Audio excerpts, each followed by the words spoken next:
मंत्र नंबर 12। ओम अज्ञानमोहान्ध तमोपहाभ्याम अज्ञानमोहान्तमोपाभ्यां विवेक वैराग्य निधि प्रदाभ्याम विवेकवैराग्यनिधि प्रदाभ्यां विश्वेश तत्त्वं प्रतिबोधिकाभ्याम विश्वेशतत्त्वं प्रतिबोधिकाभ्यां नमो नमः श्री गुरुपादुकाभ्याम नमो नमः श्रीगुरुपादुकाभ्यां। शांति मंत्र में मंत्र नंबर 1। ओम सहनाववतु ॐ सहनाववतु सहनौ भुनक्तु सहनौ भुनक्तु सह वीर्यं करवावहै सह वीर्यं करवावहै तेजस्विनावधीतमस्तु तेजस्विना अवधीतमस्तु मा विद्विषावहै मा विद्विषावहै। ओम शांति शांति शांति। ॐ शान्तिः शान्तिः शान्तिः। ओम जो विकास भगवान, माधव भगवान, कंचन भगवान सब लोग मिल करके मंगलाचरण वाला फोल्डर तैयार कर रहे थे, जिसमें कि गुरु वंदना के वेदों के मंत्र जो हम लोग सुबह प्रयोग करते हैं और शांति मंत्र उपनिषदों के हैं वो भी प्रयोग करते हैं। तो उसका फोल्डर ऑलमोस्ट तैयार हो गया है। तो उसमें आपको हम हिंदी सुनवाते हैं इसी की। ओम सहना भवतु। नौ माने क्या होता है? नौ दो। माने हम दोनों। जी। ठीक है, तो हम दोनों की, और अवतु माने रक्षा करें। कौन कौन से हम दोनों की रक्षा करें? वक्ता की और श्रोता की। देखिए, हम दोनों वक्ता और श्रोता की रक्षा करें, है ना। इसका देखिए कितना बढ़िया इसमें अर्थ है। जी भगवान। जी। परमेश्वर हम शिष्य और आचार्य दोनों की साथ साथ रक्षा करें। ओम सहना भवतु। नौ माने हम दोनों, जी। तो हम दोनों की रक्षा करें। तो इसमें सभी सुनने वालों को एक माना गया है और वक्ता को एक माना गया है, तो दो हो गए। तो कहते हैं सह माने साथ साथ, नौ माने हम दोनों की, और अवतु माने रक्षा करें। जी। हम्म सहनौ भुनक्तु, हम दोनों को साथ साथ विद्या के फल का भोग कराएं। भुनक्तु माने भोग कराएं, सह माने साथ साथ, और नौ माने हम दोनों। हम दोनों को साथ साथ, हम दोनों साथ साथ इस विद्या में पारंगत हों। और रक्षा करें मतलब दोनों में से एक शरीर मर ना जाए, जी। दोनों शरीर साथ साथ इनकी रक्षा करें, दोनों साथ साथ बने रहें। जी। ऐसी सुंदर प्रार्थना की गई है। जी। सहवीर्यम करवावहे, हम दोनों एक साथ मिलकर विद्या प्राप्ति का सामर्थ्य प्राप्त कर लें। हाँ, सह माने साथ साथ, वीर्यम माने बहुत बहादुरी का ये काम, जो इंद्रियातीत हमारा आपका सबका स्वरूप है उसे पहचानने वाला काम। करवाव है, कर गुजरे। तेजस्विना अवधीतमस्तु, हम दोनों का पढ़ा हुआ जो विद्या है वो तेजस्वी हो। क्या मतलब? तेजस्वी नौ, अधीतम अस्तु, फिर आ गया नौ। नौ माने हम दोनों का, है ना। हम दोनों का अधीतम, अधीतम माने क्या होता है? अध्ययन। जी। तेजस्वी अस्तु, तेजस्वी हो। माविद्विषावहे, और हम दोनों में परस्पर द्वेष न करें, हम दोनों हाँ, विद्विषा वह है। द्वेष ना और हो। माँ माने क्या होता है? नहीं, जी हम लोग आपस में द्वेष कभी ना करें। जब तक जीवित हैं हम लोग एक दूसरे से प्रेम करें, एक दूसरे की सहायता करें, लेकिन कभी भी द्वेष न करें। शरीर मर जाए लेकिन द्वेष कभी ना हो। कितनी सुंदर प्रार्थना है भगवान, ये शांति मंत्र है। सत्संग की प्रक्रिया ऐसे ही निरंतर चलती रहे और हमारी विद्या तेजस्वी होती रहे। यस, ये मतलब कंक्लूजन है। बिल्कुल। तो भगवान ये जो फोल्डर है ऑलमोस्ट बन गया है और इसमें सभी गुरुवंदना के मंत्रों का अर्थ उसके नीचे दिया हुआ है और शांति मंत्र भी, ये जो उपनिषदों के उसका अर्थ भी उसके नीचे दिया है। 2 पेज का है, आगे और पीछे दोनों हैं। इस प्रकार से 4 पेज हो गए। ये बन रहा है, इसको लेमिनेट करा के आप सभी लोगों को दे दिया जाएगा। जी भगवान। जी ओम शांति शांति शांति।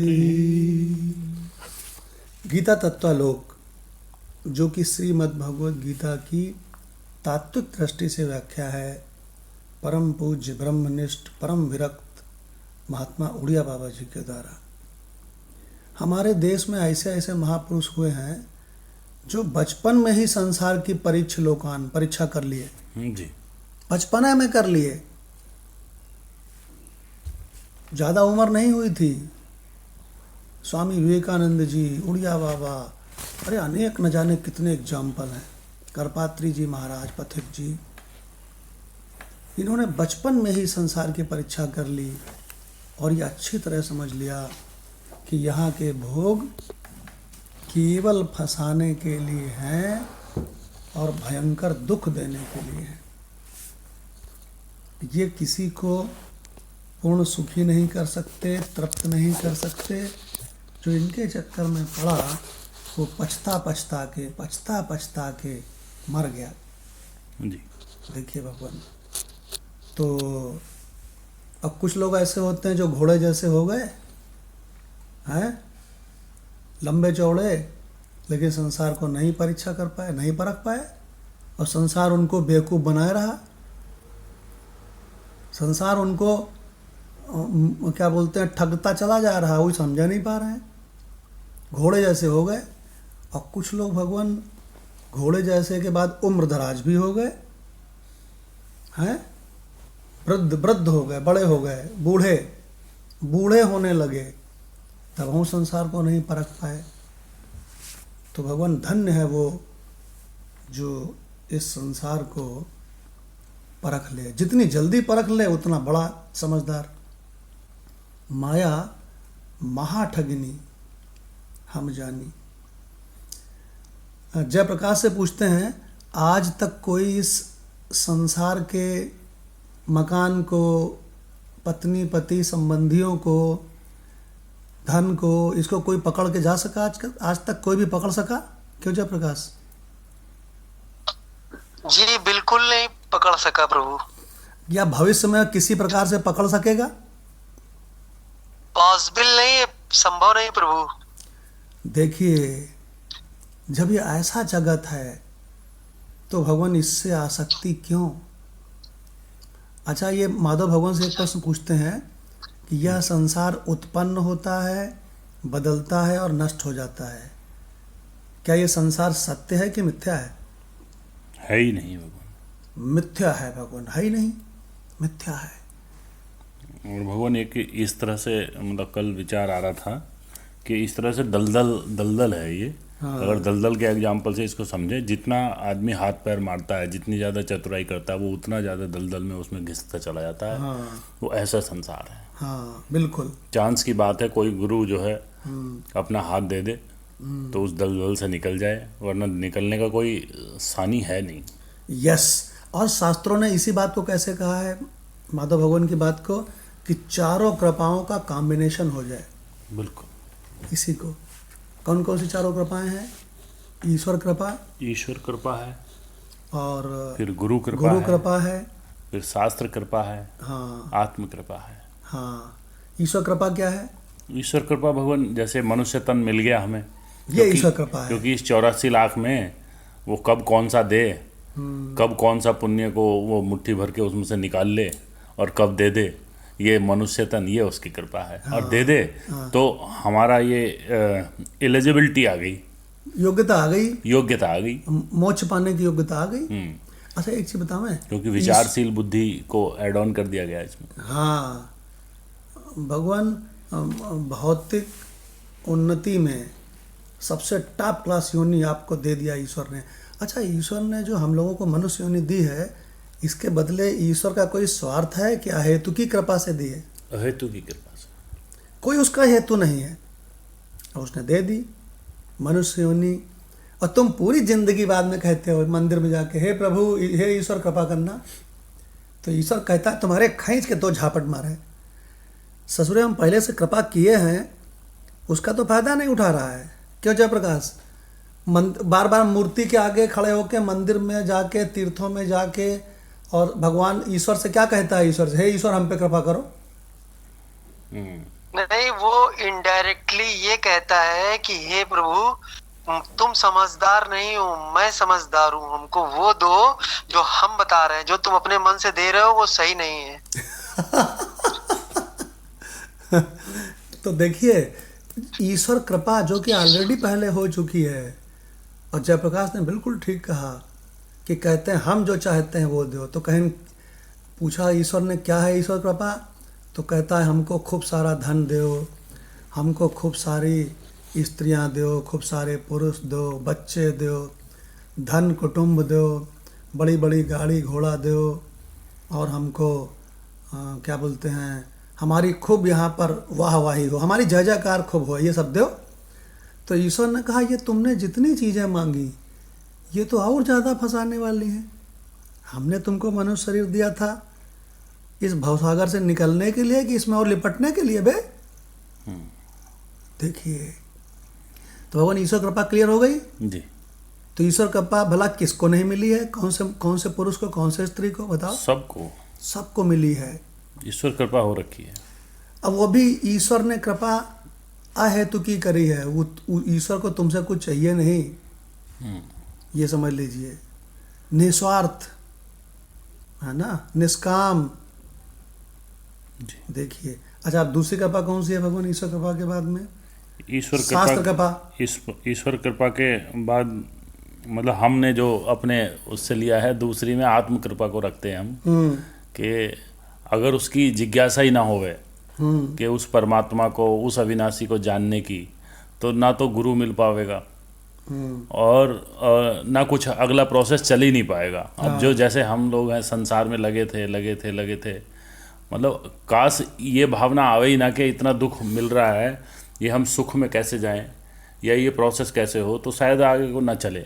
तो अपने आप पे कृपा होनी बहुत ज़रूरी है कि हम इस चीज़ को सर्च करें, हु एम आई, या मेरा कल्याण कैसे होगा, हैप्पीनेस क्या है, और गॉड क्या है। इस टाइप के जो प्रश्न हैं, ऐसे प्रश्न अगर उठ जावें और उसमें फिर उसकी रति भी हो जावे, तो ये आत्म कृपा है।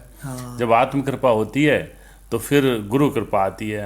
हमारे हिसाब से वो गुरु और इसका कॉम्बिनेशन बन जाए, फिर गुरु कृपा से वो शास्त्र कृपा भी आ जाती है, और वो शास्त्र जो है खुल के उसको शास्त्रों का रहस्य समझ जाता है, मिलने लगते हैं। तो कहते हैं इन सब में कौन सी बढ़िया है, सबसे अगर नंबर 1 कहें तो गुरु कृपा ही मोक्ष का कारण है।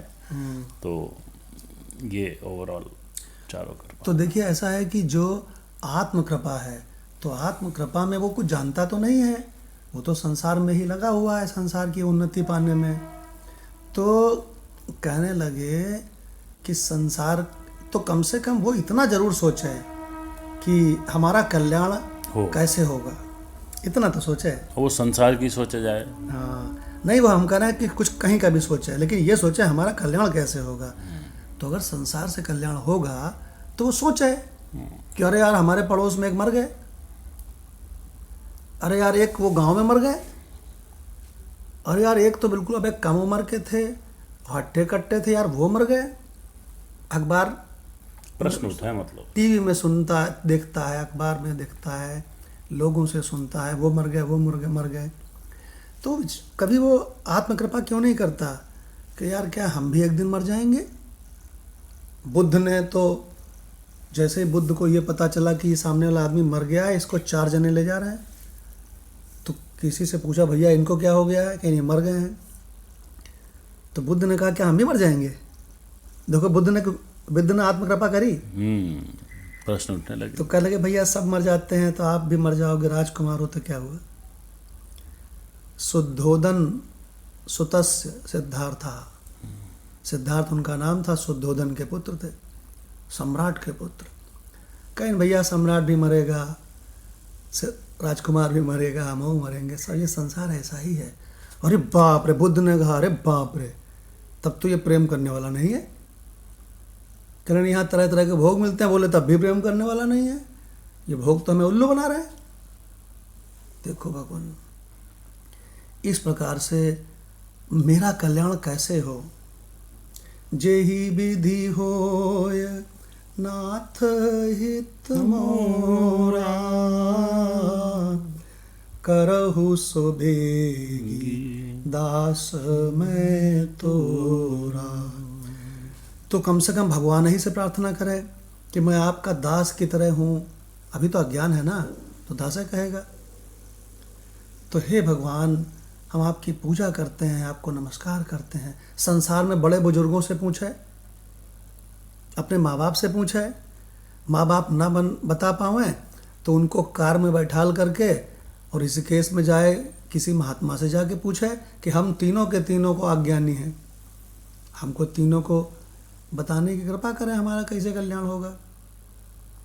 पड़ोसी को ना मालूम हो, पड़ोस में दादाजी को भी बैठा लो कार में, तब चलो चलते हैं चारों जने। भगवान, इसको इंक्वायर कीजिए, जिज्ञासा कीजिए, कैसे मेरा कल्याण होगा। कहें सुंदर दुल्हन मिलने से कल्याण होगा, तो कहें रजोले की दुल्हन मिली तो है सुंदर, कल्याण हो गया। फंस गया। रजोले वहाँ रहते हैं, लखनलाल त्रिपाठी जी के बेटे हैं, बड़े तगड़े भोगी थे, उनका शरीर ही खत्म हो गया। देखो भगवान, अच्छा क्या बोलते हैं, बहुत धन मिलने से कल्याण होगा। लखनलाल त्रिपाठी के सामने एक शर्मा जी रहते थे, उनके पास बहुत धन था, धनाधन मकान खरीदते थे। मकान खरीदना ही, मकान ज़्यादा से ज़्यादा मकान खरीद लो, यही जीवन का लक्ष्य था।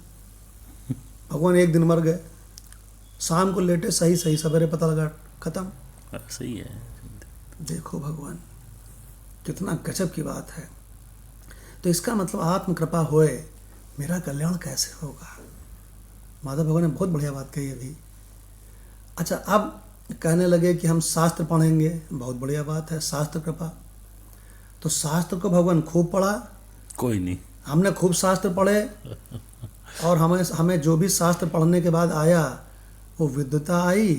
जब हम गुरु भगवान के सामने गए तो उन्होंने हमको कहा कि तुमको 2 झापट मारेंगे खींच के, तुमको कुछ नहीं आता, सब अगड़म बगड़म सगड़म तुमने सब मिक्सी में चला दिया है, गड्ड मड्ड, कर्म भक्ति ज्ञान कल्याण भोग सबको मिक्सी में चला दिया है, तुम तो बहुत कन्फ्यूज हो भाई। तो गुरु भगवान ने हमसे कहा, देखो बेटा ठीक से विचार करो। तो भगवान शास्त्र, जो सारे शास्त्रों का रहस्य था, वो कब जाके फलीभूत हुआ, कब जाके कल्याणकारी हुआ, जब गुरु कृपा हुई। गुरु कृपा होगी तभी शास्त्र मिलेंगे आपसे। हाँ, नहीं तो वो ऐसे मिल जाएंगे बस। नहीं, शास्त्र तो आपको मिलेंगे, लेकिन उसमें पासवर्ड पढ़ के वो अनलॉक नहीं होंगे। पासवर्ड जो है गुरु कृपा है। और जब गुरु की कृपा होगी तो गुरु पासवर्ड देगा, तो आपके संपूर्ण शास्त्र, चाहे वो कर्मकांड के हों, उस पासवर्ड से अनलॉक हो जाएंगे। और राणा भगवान, जब ये जैसे कर्मकांड के जितने शास्त्र हैं, ये गुरु की कृपा भई तो ये अनलॉक हुए, तो अनलॉक हो के इस क्या फ़ायदा मिला 96% का हम लोगों को? 96% से भगवान छुट्टी मिल गई। वाह वाह वाह, क्या बात है। देखिए, तो भगवान, इसके बाद पासवर्ड लगाया गया हम लोगों ने द्वैत भक्ति वाले सारे ग्रंथों में, शास्त्रों में। तो माधव भगवान क्या फ़ायदा हुआ उससे 16% से? वो ज्ञान के लिए हम एलिजिबल हो गए। हाँ, और गुरु ने कृपा शुरू कर दी। तो इसका मतलब 80% वो कर्मकांड वाले में पासवर्ड लगा तो उनसे छुट्टी मिली। 4% में और शिफ्ट हो 16% वाले द्वैत उपासना मतलब भक्ति, द्वैत भक्ति, गए। जी, उसमें पासवर्ड लगाया तो उससे छुट्टी मिली। तो 80 और 16 96% से क्या हुआ, छुट्टी पावा। झाड़ू लगा के बाहर। अब गुरु ने कहा इनको सबको झाड़ू लगा के कुटिया के बाहर निकालिया हो। कहीं निकालिया है महाराज? कहीं तुम्हारे अब आग तो नहीं लगी है, ये करना है वो करना है। कुछ लोगों की आग लगी रहती है, हमको कर्मकांड करना है। भगवान देखिए, हम इस व्यासपीठ से आपको बता रहे हैं, बहुत सारे लोगों को आग लगी रहती है, हैं? जल्दी बताओ परमात्मा का रहस्य, हमको काम करना है। फटाफट बताया। शुरू जल्दी में ऐसे ही लगता है भगवान जिज्ञासु को। जल्दी जल्दी हमको रहस्य बता दो। बोले क्यों? बोले हमको जाके पूजा करनी है। जल्दी जल्दी रहस्य बताओ, हमको बहुत सारा काम करना पेंडिंग है, काम पड़ा है हमारा। समय पाके भगवान कृष्ण ने अर्जुन को क्यों चुना? बड़े भैया तो बड़े धार्मिक थे, बहुत ज़्यादा पूजा करते थे, बड़े कर्मकांडी थे, तो नॉर्मल भगवान ने उनको क्यों नहीं चुना? नॉर्मल रूप से देखो तो युधिष्ठिर योग्य पाएंगे। हाँ, लेकिन लेकिन भगवान ज्ञान कृष्ण की दृष्टि से देखो तो अर्जुन योग्य पाएंगे। तो इसका मतलब भगवान कृष्ण ने ज़्यादा कर्मकांडी, ज़्यादा उपासक वाले को रिजेक्ट कर दिया, रिजेक्टेड। वो संध्या वंदन के लिए उठ लेते थे कि भगवान अब हमारा टाइम हो गया, अब आप आके बैठे हैं यहाँ। हाँ। किसी तरह कृपा हुई, किसी तरह समय निकाला, आपने निकाला, और हम यहाँ बैठते ही कहने लगे कि भगवान जरा फलाना काम कराएं। हाँ, तो फिर आपको क्या लगेगा? हमको ये लगेगा अगली बार कि ना जाओ भैया। अरे यार, उसको तो काम रहता है ये बेचारे को, तो छोड़ो, तो कृपा छूटनी शुरू हो जाएगी। नहीं, दरअसल होता क्या है कि आपकी प्रायोरिटी क्या है? हाँ, तो आप प्रायोरिटी। पूजा तो करते हो, लेकिन आप क्या आपकी प्रायोरिटी परमात्मा है? ये मतलब हाँ, कहने का। ये चीज क्लियर देखिए होनी भगवान, चाहिए। तो भगवान जब गुरु कृपा होती है, अबे तब मिलती है भक्ति। वो तुम्हारी जो भक्ति थी वो तो अहंकार था। भक्ति पदार्थ तब मिले जब गुरु होए सहाय। इसके बना लेना स्लाइड। भक्ति पदार्थ कब मिले? भक्ति पदार्थ तो स्वरूप रहा है, हमको पता न रहा है। भक्ति पदार्थ क्या है? परमात्मा। और वो आत्मा बन के हमारा आपका स्वरूप पहले से ही है। अब वही मूर्खता फिर करी। हाँ जयप्रकाश, कुछ कहना चाहते हो? प्रभु, जो आपने बोला कि भक्ति पदार्थ तब मिले जब गुरु होए सहाय, इसमें रामायण में लिखा है कि सो स्वतंत्र अवलंब न आना, ते ही आधीन ज्ञान विज्ञाना। राम लक्ष्मण जी से कह रहे हैं। अरे वाह। कि भगत सो स्वतंत्र अवलंब न आना, उसको कोई सहारा नहीं चाहिए, और ते ही आधीन ज्ञान विज्ञाना। और राम लक्ष्मण से कहते हैं भगति तात अनुपम सुख मूला। भक्ति अनुपम सुखों की मूल है, क्योंकि वो आत्मा में प्रतिष्ठित कर देती है। लेकिन लास्ट में बोला है मिला ही जो संत होए अनुकूला। अरे वाह वाह वाह, बहुत बढ़िया। तो अगर सबसे फाइनल लाइन उन्होंने ये बोली है, लेकिन ये आपको मिलेगी कैसे? राम मतलब जो पार ब्रह्म परमेश्वर भी अपने भाई से कह रहे हैं कि बेटा, लेकिन ये तुमको मिलेगी कब? मिला ही जो संत होए अनुकूला। संत से मतलब उनका आत्मज्ञानी से है। यस, क्या बात है, बहुत बढ़िया, बहुत बढ़िया जयप्रकाश। ये जो तुमने बोला है ना, इसके एक स्लाइड बना के भेजना, क्योंकि स्लाइड तो आप भी बना लेते हो। आपके कानपुर गए थे तो जयप्रकाश को सिखा दिया था स्लाइड बनाना। बहुत बढ़िया, बहुत बढ़िया, मजा आ गई भाई। कि भक्ति तात अनुपम सुख मूला। तो बोले लेकिन ये भक्ति मिले कैसे? मिले ही जो संत होए अनुकूला। और आपको बताएं, रामचरितमानस में एक जगह और कहा गया है, हम भक्ति करते हैं, हम भक्ति करते हैं। तो भगवान राम ने सबसे पहले नवधा भक्ति में सबसे पहली लाइन मालूम क्या बोली है सबरी को? हैं? सबसे पहली लाइन, प्रथम भक्ति कर तो संतन कर संगा। अरे वाह वाह वाह वाह वाह। प्रथम भक्ति संतन कर संगा। संग होगा यही प्रथम भक्ति। कहने लगे हम तो भगवान की बहुत मति रति करते हैं। बोले बैठ, प्रथम भक्ति संतन कर संगा, उसके बाद दूजा मम रति कथा प्रसंगा। पहले वाली। अगर संतों का संग नहीं है किसी के भी जीवन में, हाँ, तो भक्ति का पहला पायदान नहीं आपने छुआ। यस, इसका तो ये मतलब वो निकला। जयप्रकाश बता दिया ना कि मिले भक्ति मिले जो संत होए अनुकूला। तो हमने आपको क्या बता प्रभु दिया? जी प्रभु जी, अगर आपका आदेश हो तो एक लाइन और बोलना चाहता हूँ। हाँ हाँ हाँ, बोलिए बोलिए। हाँ, प्रभु, जो राम ने लक्ष्मण से कहा था भगति तात अनुपम सुख मूला, ये अनुपम सुखों की मूल है भक्ति, और मिले ही जो संत हुए अनुकूला। तो राम का जो क्राइटेरिया था वो ये था कि भक्ति आपके आत्मा का साक्षात्कार कराती है, आपको बताती है कि आपकी आत्मा ही ब्रह्म है और वही ब्रह्म आप हो, तो उस परमानंद में व्यक्ति लीन हो जाता है। तो इसलिए उन्होंने कहा भगति तात अनुपम सुख मूला। लेकिन जो दुनिया वाले इसको पढ़ते हैं वो ये समझते हैं कि मर्सिडीज कार मिल जाएगी और बहुत खूब सारा सामान मिल जाएगा, खूब पैसा मिल जाएगा, वो अनुपम सुख मूला है। तो यहाँ पे अनुपम सुख मूला में राम जो कहना चाहते थे वो किसी ने नहीं समझा। तो भगति तात अनुपम सुख मूला, तो अपना भक्ति करने लगे और मर्सिडीज कार मिल जाए, ये मिल जाए और मेरे रिश्तेदार हमसे खुश हो जाए, और अब फिर सारे लोग मिलके जूता मारने लगते हैं। तो लोग कहते हैं कि राम भगवान ने तो कहा था भगति अनुपम सुख मूला है, चारों ओर से जूते क्यों चल रहे हैं? जूते इसलिए चल रहे हैं क्योंकि भगति तात अनुपम सुख मूला। तो भक्ति का जो राम जो तत्व बता रहे हैं उस पर नजर गई नहीं, हमने अपनी आसक्ति, अपनी सब चाहते वहां पे घुसेड़ दी। ये प्रभु है। हाँ, चलो इस पर प्रभु।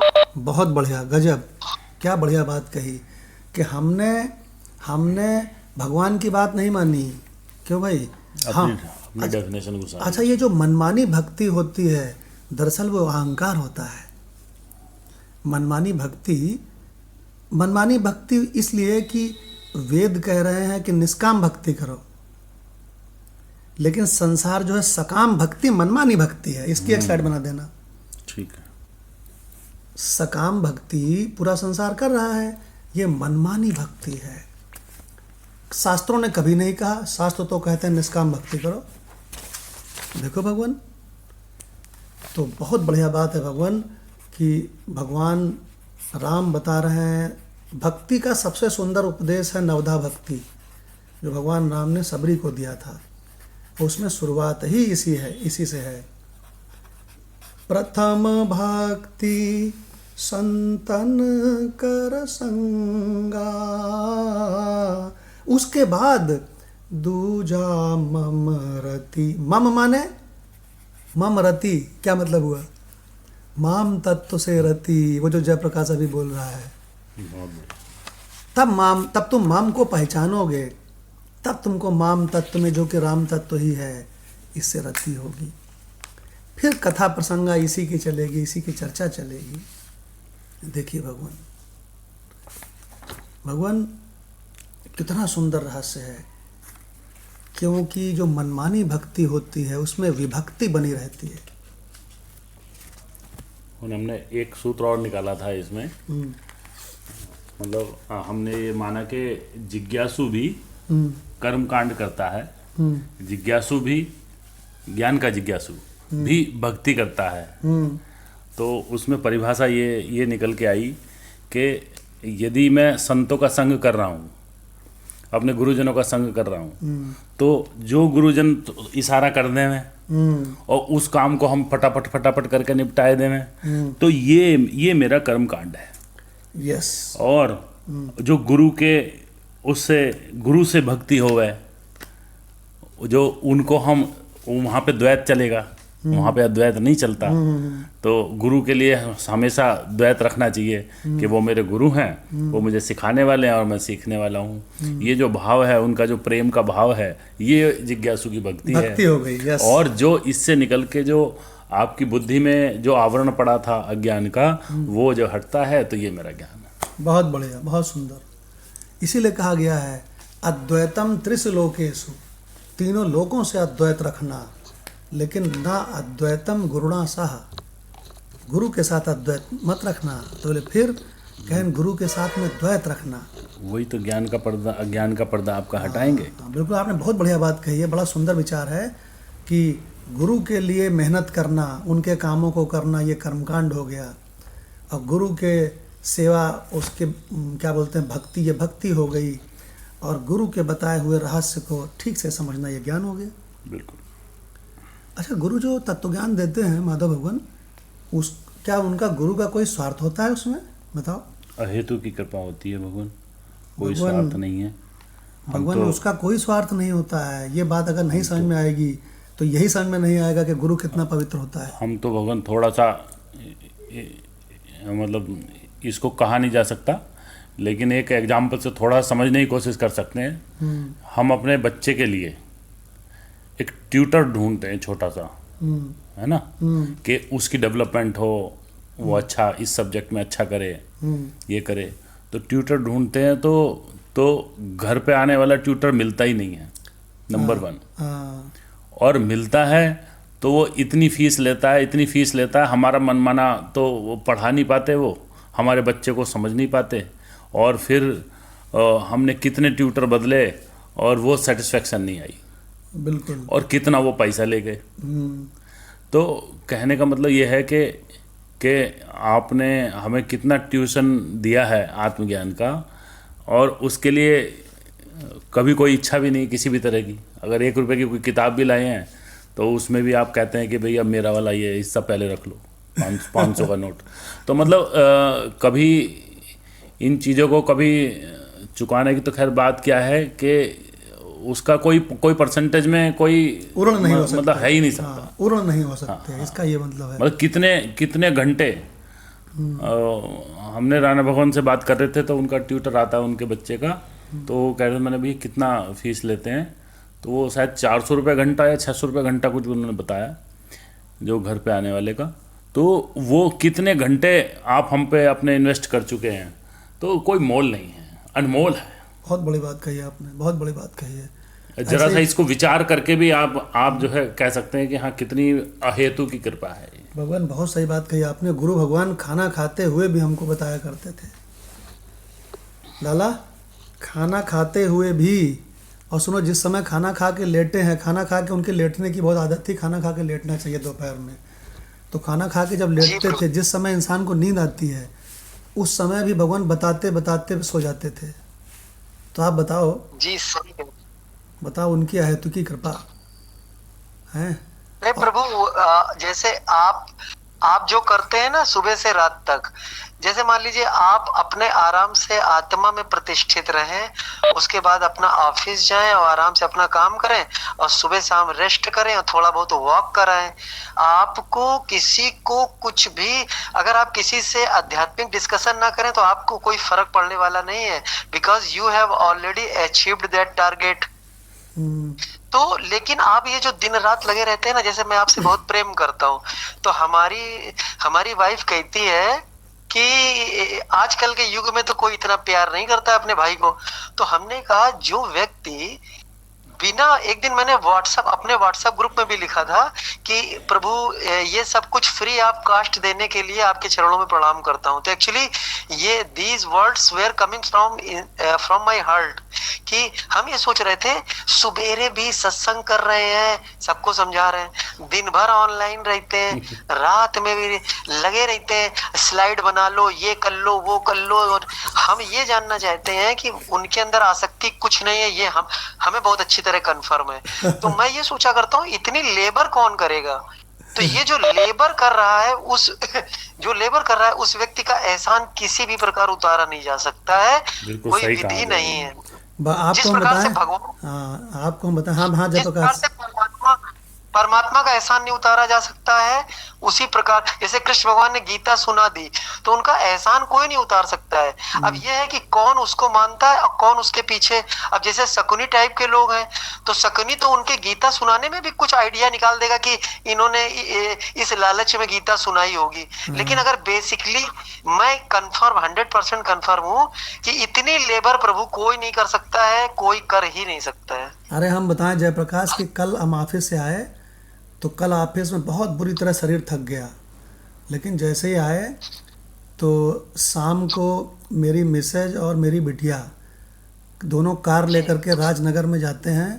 कहीं पर कोई जिम, कोई जिम वगैरह है, एक्सरसाइज वगैरह है, कुछ म्यूजिक के साथ में वो करते हैं। तो हमने उससे बहू से कहा कि बेटा मम्मा कहाँ है? तो कहे मम्मा और दीदी दोनों वहाँ गए हैं।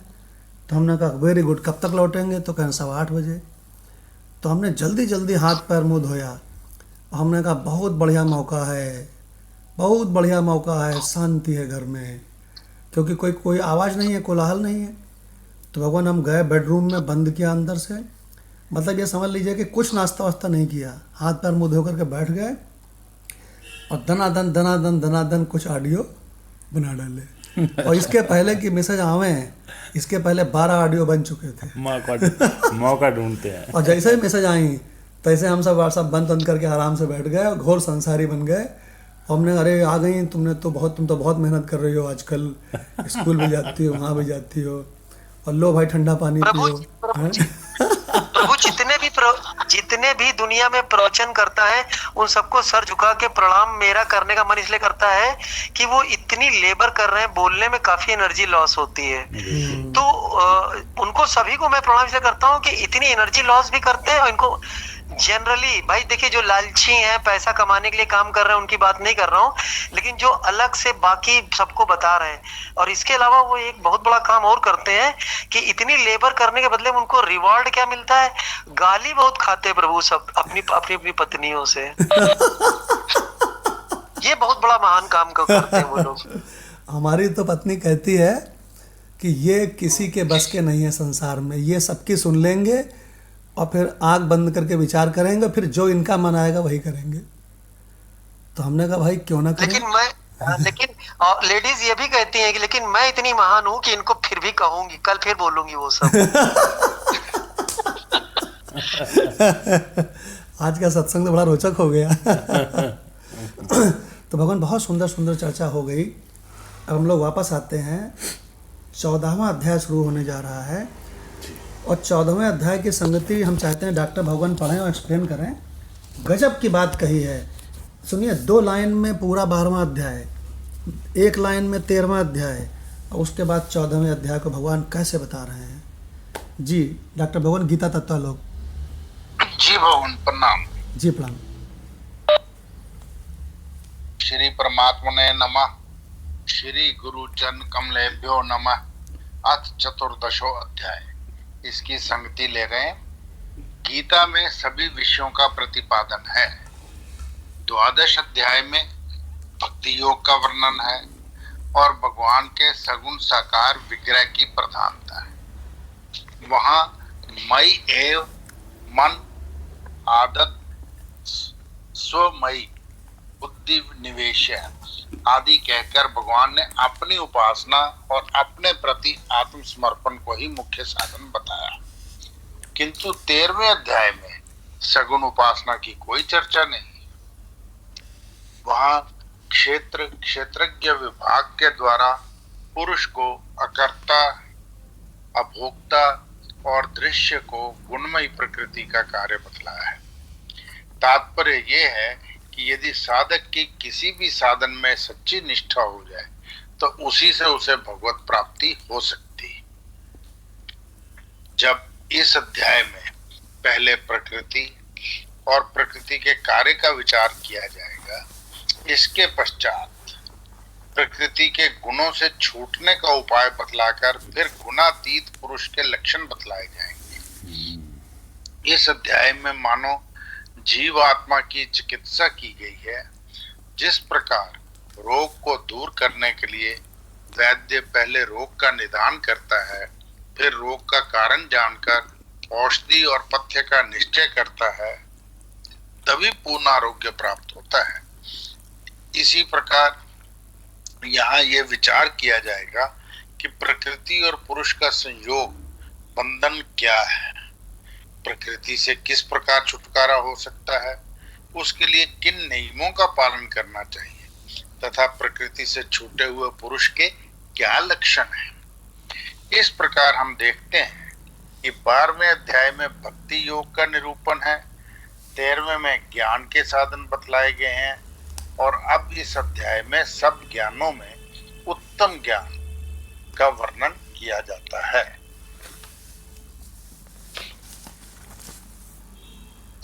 शुरू हो जाएगा भगवान जी। श्री भगवान पहला श्लोक शुरू हो जाएगा संगति का।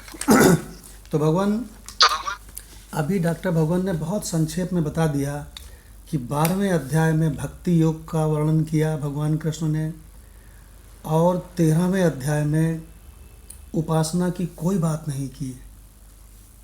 13वें अध्याय में भगवान ने क्षेत्र और क्षेत्रज्ञ कह के संपूर्ण परमात्मा और संपूर्ण परमात्मा में जो प्रतीयमान ये सृष्टि है उसका रहस्य बता दिया, और ये भी बता दिया कि तुम परमात्मा वाली चीज़ हो और तुम्हारा शरीर प्रकृति वाली चीज़ है, तो इनको गड्ढ मड मत करो। क्या कह दिया? जड़ चेतन ही ग्रंथि मत बनाओ, बिल्कुल स्पष्ट कर दिया। तो भगवान 13वें अध्याय में भगवान ने बहुत बढ़िया रहस्य बता दिया, तुम अकर्ता हो, अभोक्ता हो, और ये तुम्हारा जो शरीर है ये प्रकृति का कार्य होने से जड़ है, असत है, दुख रूप है, विकारी है, और तुम परमात्मा वाली चीज़ होने के कारण तुम तो आत्मा हो, आत्मा परमात्मा एक ही चीज़ है, तो तुम चेतन हो, निराकार हो, सत हो, चित हो, आनंद हो। तो कहने लगे तुम इस असत जड़ रूप शरीर रूपी घर में रहते हो, तो मकान मालिक अलग चीज़ होता है, मकान अलग चीज़ होता है। तो शरीर रूपी मकान ही बूढ़ा होता है, वही मरता है, मकान मालिक नहीं, तुम नहीं मरते हो। साधो पलटू, पलटू क्या कहते हैं? कहते हैं साधो तुम मरते नहीं, पलटू करो विचार। देखो भगवान, साधो तुम मरते नहीं, कैसे पता चले? पलटू करो विचार। तुम संसार में लपटू हो, लपटू से नहीं जान पाओगे, पलटू बनो, पलट जाओ। लपटू से पलटू। हाँ, बोले लपटू से तुमको कितने दुख मिले हैं तुमको मालूम है, इसलिए पलट जाओ बच्चा, पलटू बन जाओ। तो कहते हैं पलटू करो विचार। अब भगवान इसके बाद 14वें अध्याय में गजब की बात बताई, कहने लगे कि प्रकृति से किस प्रकार छुटकारा होगा, और सब ज्ञानों में उत्तम ज्ञान कौन है? परमात्म स्वरूप का, आत्म स्वरूप का ज्ञान है, वो कैसे मिले? अब भगवान 14वां अध्याय शुरू होता है माधव भगवान के संग 14/1। परम भूयः प्रवक्ष्यामि, परम भूय प्रवक्ष्यामि, ज्ञानानां ज्ञानम् उत्तमम्, ज्ञानानां ज्ञानम् उत्तमम्, यज्ञात्वा मुनयः सर्वे, यज्ञात्वा मुनयः सर्वे, परां सिद्धिम् इतो गताः, परां सिद्धिम् इतो गताः। हाँ, अर्थ। ओम श्री परमात्मने नमः। अथ 14वां अध्याय। प्रधान विषय इसमें है भगवान 1 से 4 तक ज्ञान की महिमा है। इस अध्याय में शुरू के 4 मंत्र में खाली ज्ञान की महिमा बताई गई। ज्ञान की महिमा और प्रकृति पुरुष से जगत की उत्पत्ति। और 5 से 18 श्लोक तक सत्व रज तम तीनों गुणों का विषय है। और 19 से 27 तक फिर लेंगे भगवत प्राप्ति का उपाय और गुणातीत पुरुष के लक्षण। देखिए गीता प्रेस जो कि एक जिज्ञासु का टारगेट है। हाँ, गीता प्रेस के महात्माओं ने कितना बढ़िया देखिए निकाल दिया है ऊपर, कि पूरे चैप्टर में बता दिया कि किस मंत्र से किस मंत्र तक क्या बताया गया है। जी है ना? जी भगवान। संगति है इसकी। भावार्थ है अति उत्तम परम ज्ञान के कथन की प्रतिज्ञा और उसकी महिमा। श्री भगवान वाच। उसके पश्चात श्री भगवान बोले, अर्जुन ज्ञानों में भी अति उत्तम उस परम ज्ञान को मैं फिर कहूँगा, जिसको जानकर यज्ञात्वा सर्वे मुनिया सब मुनिजन इतः पराम सिद्धिम गता इस संसार से मुक्त होकर परम सिद्धि को प्राप्त हो गए हैं। वाह वाह वाह, क्या बात है। अब देखिए, तो महत्व की बात सबसे ये आई। अच्छा, कहाँ तक सुना राणा भगवान? भगवान प्रारंभ ही हुआ था अभी ना। अच्छा, मंत्र मंत्र हो गया था, पूरा अर्थ चल रहा था ना माता भगवान का। अर्थ चल रहा है। अर्थ दोबारा हाँ पढ़ सर, सकते बता हैं। रहे हैं।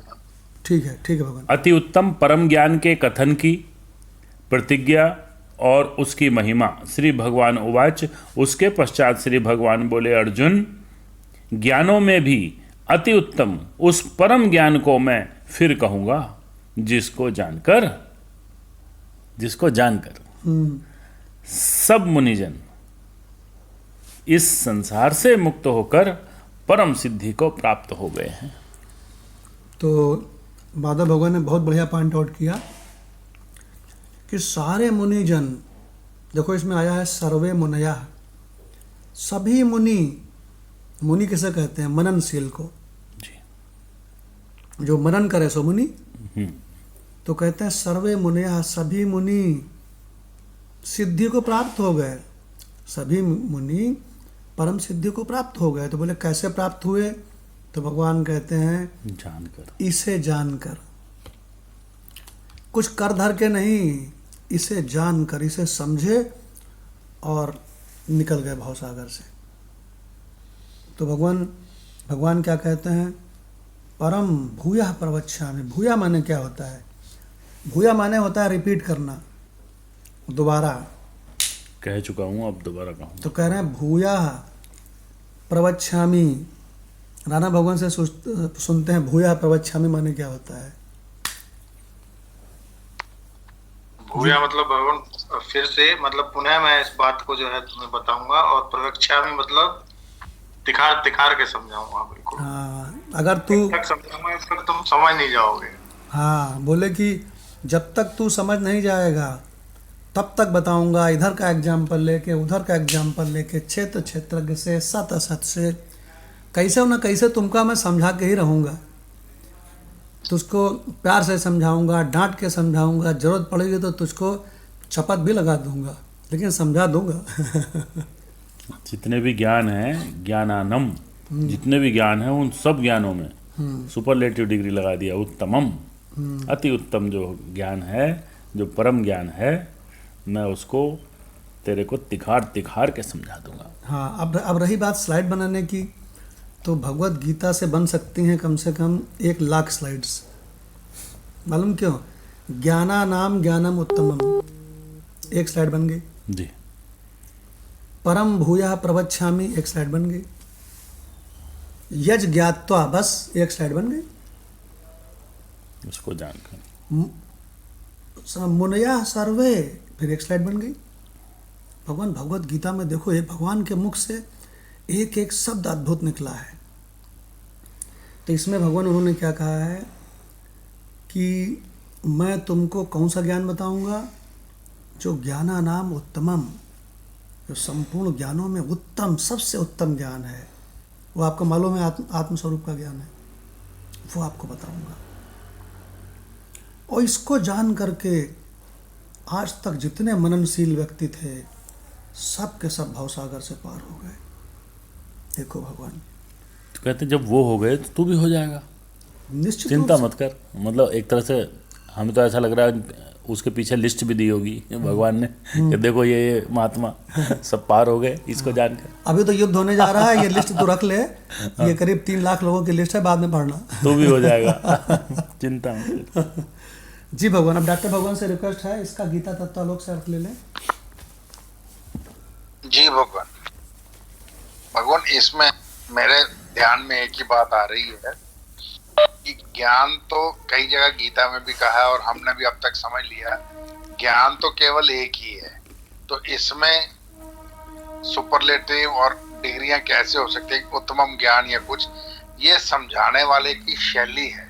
जैसे आप भी जब पढ़ा रहे हो तो कहते हो ये श्लोक मेरा बहुत प्रिय है, ये श्लोक गुरु भगवान का बहुत प्रिय था। अरे भाई कहीं तो ध्यान लगाओ, किसी न किसी लॉलीपॉप दे दे के कि ये श्लोक सुन लो, इसको समझ लो तो आपका कल्याण हो जाएगा।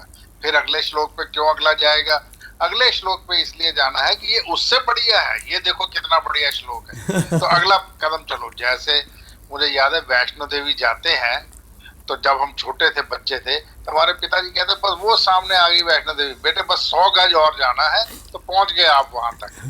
तो आप 100 गज करके 10 किलोमीटर चला देते हो। तो वो चीज है ज्ञान और पहली है ये बताने की कि आगे की आगे और बढ़िया बता रहा हूं मैं तुम्हें, और बढ़िया बता रहा हूं जी। अब मैं इसका भावार्थ, श्री भगवान बोले अब मैं संपूर्ण ज्ञानों में उत्तम ज्ञान का वर्णन करूंगा, जिसे जानकर मननशील जिज्ञासु इस लोक से परम सिद्धि या मोक्ष को प्राप्त हुए हैं। अरे गजब। अब इसकी व्याख्या करते हैं।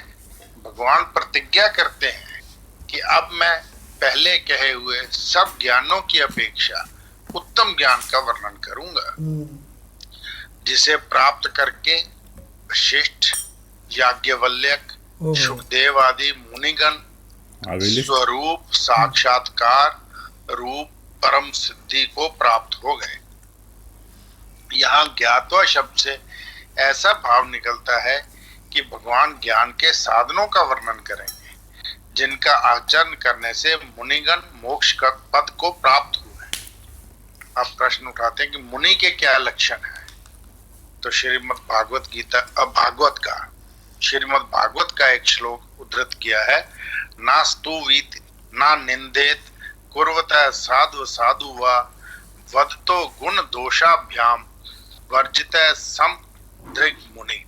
अर्थात कोई अच्छा कहे या बुरा करे, कोई अच्छा या बुरा करे तो उसकी प्रशंसा या निंदा ना करे, तथा कहने वाले के जो गुण दोषों की चर्चा ना करे, वह समदृष्टि पुरुष मुनि है। अब दूसरा प्रश्न उठाते हैं, मुनि की रहनी कैसी होती है।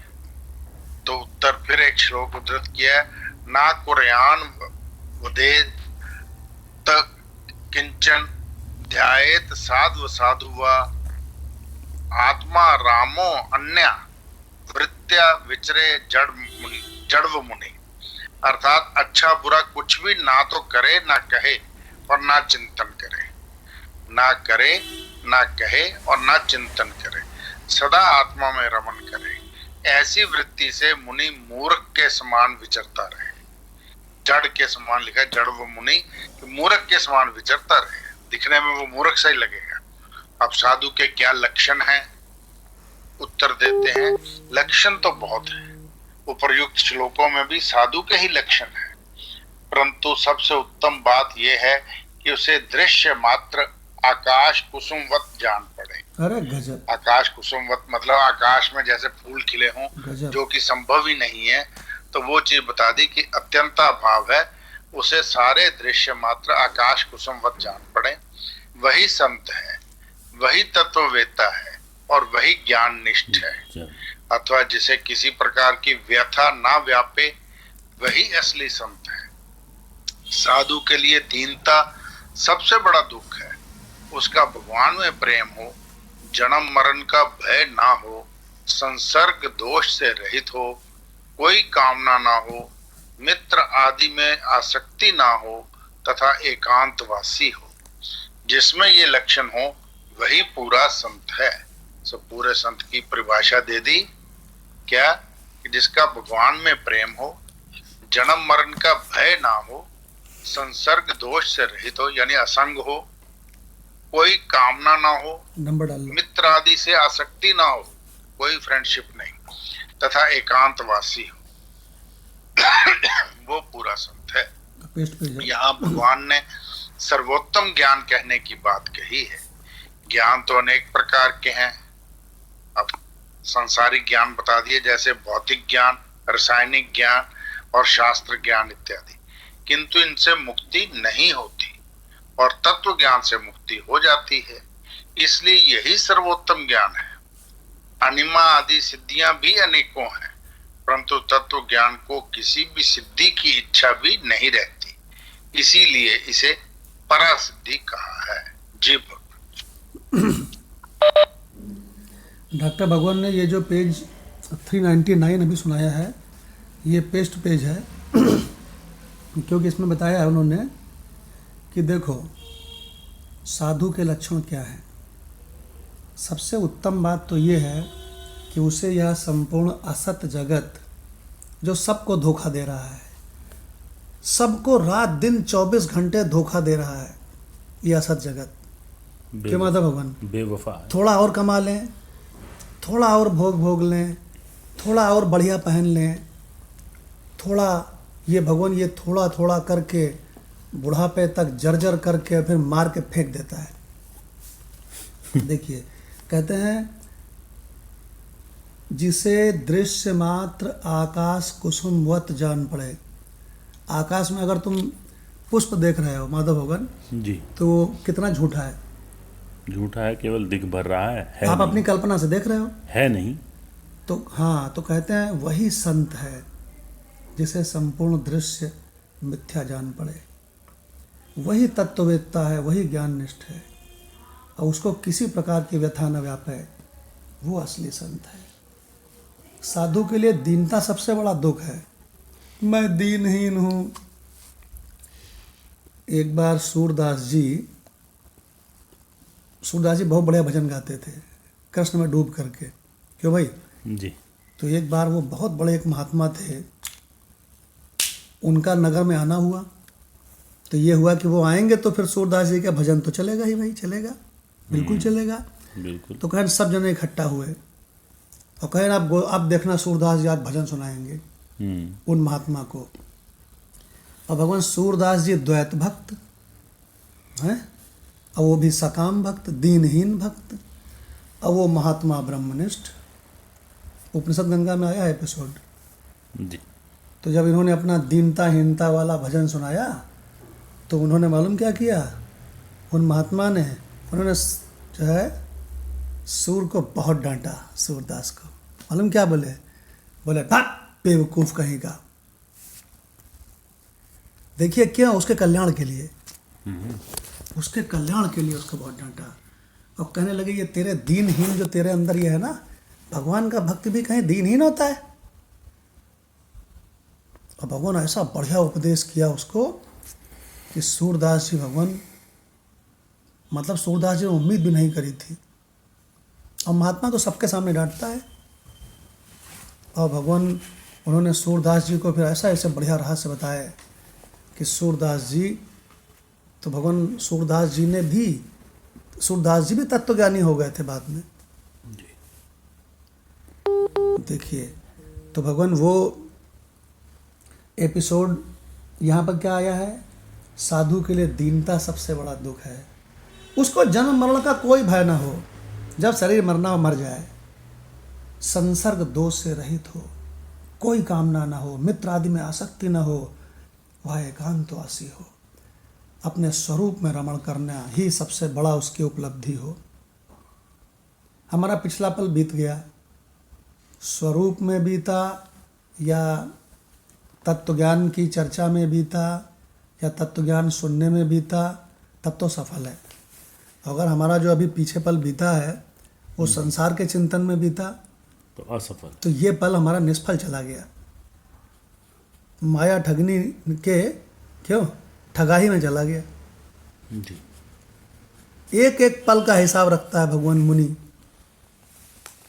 मेरा पल पल बीता जाए, मुख से जप ले नमः शिवाय, ओम नमः शिवाय, ओम नमः शिवाय। क्या संदेशा छुपा हुआ है कि एक पल न कहीं बीत जाए भगवान के बिना। बिल्कुल। देखो भगवान, और एक बात और बता दे, भगवान के भजन के बिना, भज शब्द सेवन से बना है, सेवन से, क्यों भगवान? जी, तो शुरुआत में कर्मकांड को ही लोग सेवन समझते हैं, उससे ऊपर चलते हैं तो द्वैत भक्ति को ही सेवन समझते हैं। लेकिन असली सेवन जो परमात्मा यही इसी देह में आत्मा के रूप में रम रहा है, इसका स्वाद लेना असली सेवन है। देखो भगवान, तो डॉक्टर भगवान ने बहुत सुंदर सुंदर रहस्य भगवान बताया इसमें। तो अब ऐसा करते हैं, अब हमारे पास इस समय 4 मिनट बचे हैं। जी, इसमें एक लाइन में हमारा ध्यान जा रहा था कि ज्ञान बताया कि ज्ञान कई सारे हैं। उन्होंने एग्जाम्पल में लिया भौतिक ज्ञान, रासायनिक ज्ञान और शास्त्र ज्ञान इत्यादि। फिजिक्स केमिस्ट्री हाँ, फिजिक्स केमिस्ट्री और शास्त्र ज्ञान। किंतु इनसे मुक्ति नहीं होती। फिर कहते हैं कि और तत्व ज्ञान से मुक्ति हो जाती है, इसलिए ये सर्वोत्तम ज्ञान है। यस। तो ये प्रश्न है एक तरह से जिज्ञासु का कि सर्वोत्तम ज्ञान क्यों है भगवान? सर्वोत्तम बताया आपने। सर्वोत्तम ज्ञान तो इसलिए। केमिस्ट्री है। हाँ, तो कहें नहीं, हमने तो केमिस्ट्री केमिस्ट्री फिजिक्स कहें सुना है। केमिस्ट्री से बंधन होता है। कहें सर्वोत्तम ज्ञान फिजिक्स है, तो कहें फिजिक्स से तो बंधन होता है। हमें किसी ने कहा था कि तुम इसमें लगे हो, तो तुम्हारा सर्वोत्तम ज्ञान तो ये फिजिक्स केमिस्ट्री और इसमें करो, तुम पीएचडी करनी है, रिसर्च करते रहते हो। माँ भाई सर्वोत्तम ज्ञान है ये। कल ये जो मंत्र है कल फिर से चलेगा, क्योंकि अभी इसमें लेफ्ट पेज पे मुनि के लक्षण भागवत में आए हैं, उस पर चर्चा होगी, मुनि की रहनी पे चर्चा होगी। और जो बात माधव भगवान कर रहे थे कि उन्होंने लिस्ट दे दी, वशिष्ठ याज्ञवल्क्य सुखदेव मुनिगण सब स्वरूप साक्षात्कार रूपी परम सिद्धि को। उड़िया बाबा ने लिख दिया। कौन सी परम सिद्धि? स्वरूप साक्षात्कार रूपी परम सिद्धि। देखिए आया यहाँ पर ये। जी, तो भगवान इस मंत्र को डॉक्टर भगवान से कल दोबारा सुना जाएगा, इस पर चर्चा होगी। अब भगवान हमारे पास 2 मिनट बचे हैं। 2 मिनट हम लोग अपने अनंत आत्म स्वरूप में बैठेंगे, जिसमें सब भासता है।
आप स्पष्ट रूप से ध्यान में देख सकते हो कि मन कितना चंचल है। मन भागता है,